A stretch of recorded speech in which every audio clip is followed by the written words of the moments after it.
Okay, so I'm going to go over the quiz. There is actually one in that package we've been working on, the release test 50 questions. There's one we haven't done.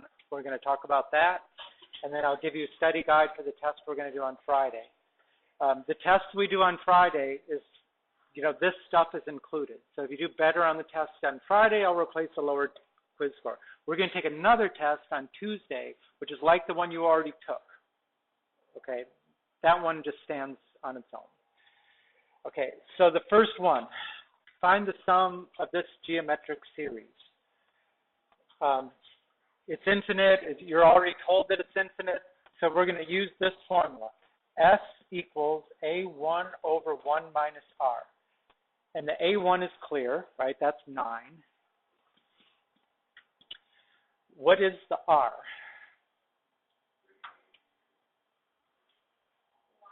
How do you find R? It's the ratio of consecutive terms, meaning the second term divided by the first, not the first over the second. So like negative 6 over 9, which is negative 2/3. Okay? Now, if you did it in the reverse order, if you did it in the reverse and you got 1 1/2, well, then you can't even use this anymore because the R is not less than 1. Right? So you can only use this when R is less than 1. And you know R is less than 1 because the terms are getting smaller. Okay. So now, when I plug this in the end, no matter how complicated these terms are, you could just go 1 minus and then write it down, like make negative 6 over 9. I mean, you don't have to simplify it. In the end, right, your calculator will take care of that. Just make sure it's the second term divided by the first, or the third by the second, or the fourth by the third, right? Don't do it in the wrong order.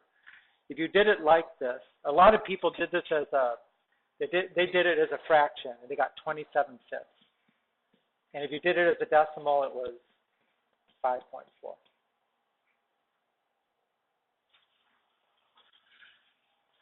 Okay, the second one, the sum of the first 20 terms in this arithmetic sequence. Again, do we still have it up there? We don't. You're going to have to use one of our sum of an arithmetic. Which one you're going to use? N over 2 times A1 plus AN?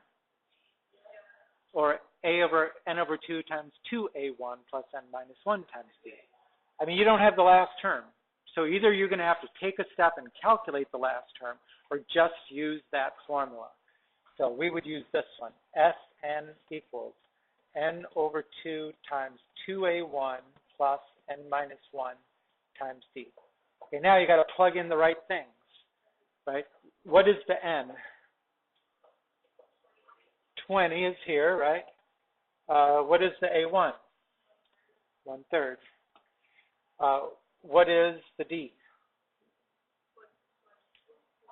I mean, what does it look like you're adding to get the next term?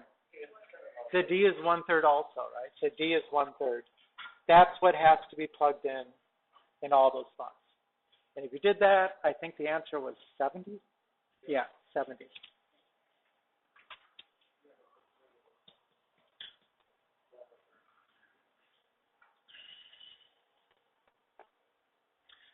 Okay, the next was the volume of a cone varies jointly with its height and the square of the radius, right? So the first part of it, the volume V varies. Okay, that means you've got that much down before you go any further. Direct or jointly with the height and square of radius. What does it mean to say joint variation? It's a multiply. It's like a direct variation with a product, and the product is H, and what goes next? Because there was an error. It's the square of R, right? The square of the radius. A lot of people didn't have the R there. Okay. Now, it's the volume of a cone. So, in fact, you know what the K is. Remember your geometry? What was the volume of a cone? Who remembers that? Golly. Say again? No. It was 1/3. Yeah, the area of the base, which is pi r squared times the height, right? So there's the r squared h is the r squared h. So what does the constant equal? 1/3 pi. Okay. Okay. Again, this is just like we saw in that package. I think I probably took it from there, right? How many different 3-digit numbers can you make from a list of 5? What kind of problem is it? It's permutation. Okay? So that would have been 5p3. And 5p3 is 60.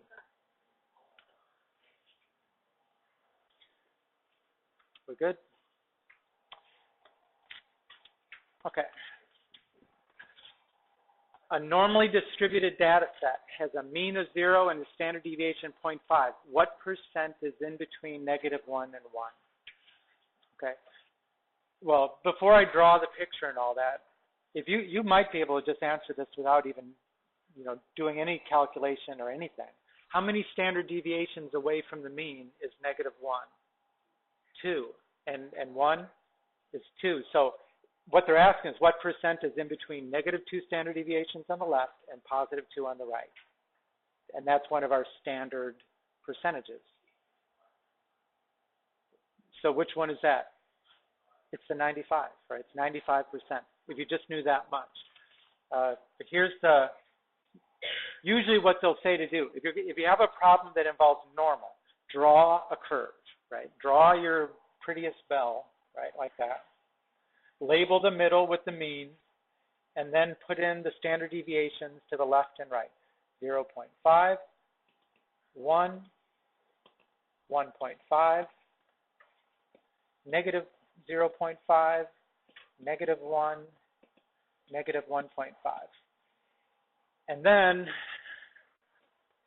mark it up with where you're trying to find the area. We want to be in between -1 and 1. So now we can do all of this. Lower, upper, mean, sigma. What would you use as the lower? -1. What would you use for the upper? +1. The mean is 0. Standard deviation is 0.5. And if you did that, you should get the 95%. And if it, just be careful. If it asks you on a test, like, what is the percent? Unless they tell you in decimals between 0 and 1, they probably want 95, not 0.95, right? 0.95 is what you use in a calculation. This is what percent. They probably mean the 95. I'm going to just show you something here. If I still have it in here. Because somebody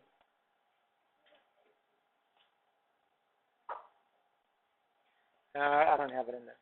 I might do it later, some other time. Okay, so let's go through the last problem that we haven't done is number 11 in your package of 50 questions. So number 11, and number 11 is about properties.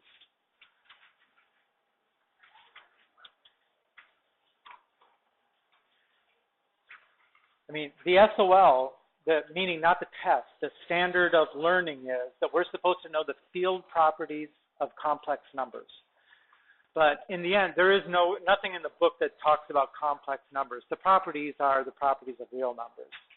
There's not much, closure is the thing that you would, if you multiply imaginary numbers, you can get a real number. So it wouldn't necessarily have closure.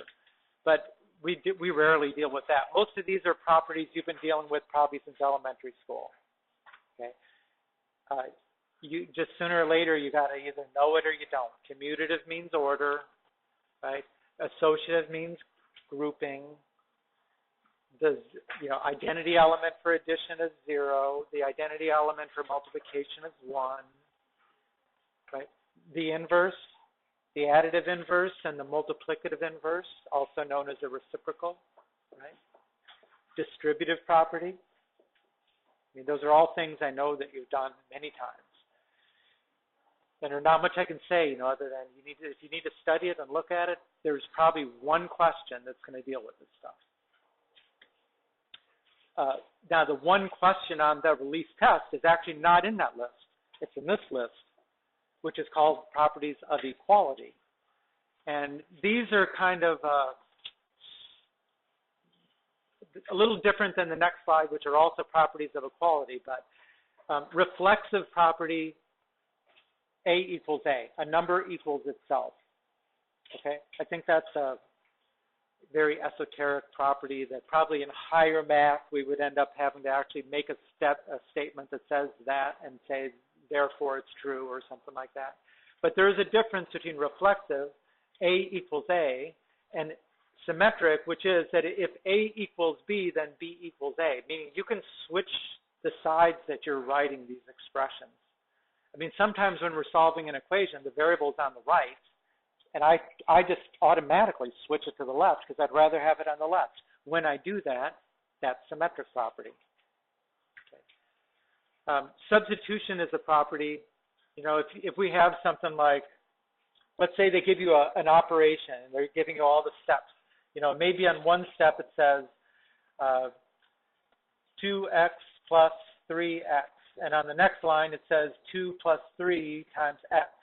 And on the next line, it says 5x, right? What they did between this line and this line is substitution, right? 2 plus 3 equals 5, so they substituted it. Okay. And, usually transitive properties like saying, yes, 14. Something like that. This one might be 26. It's in I think it's in 1-3. Maybe 1-4. But then these are also properties of equality. And these are the ones that are how you solve an equation. Meaning, this is what tells you that if you have an equation, you can add the same thing to both sides. And you haven't changed the balance in the equation. Or you could subtract the same thing from both sides. They would call that the subtraction property of equality. You can multiply the same thing on both sides. You can divide both sides by the same thing. I mean, there's probably more you could put in the list, right? You could take the square root of both sides. You could square both sides. You could flip both sides. They could all, I guess, all be some property of equality. So these are properties. This is the one question in that package which dealt with that. Which one of those is a symmetric property? Meaning that all you're doing is switching what's on what side of the equal sign. What's on the left-hand side goes to the right. What's on the right-hand side goes to the left. Which one of those is that all they did? B. B. There's nothing to calculate. You just have to know the property.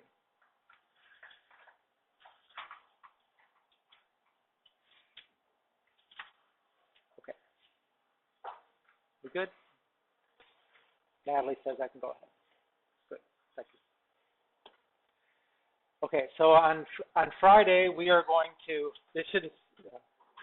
I put up classwork. If you didn't finish the strand 3, you might want to go through that. I'm going to give you a key for all 3 strands. Those aren't bad problems to practice on, right? That's why we used them.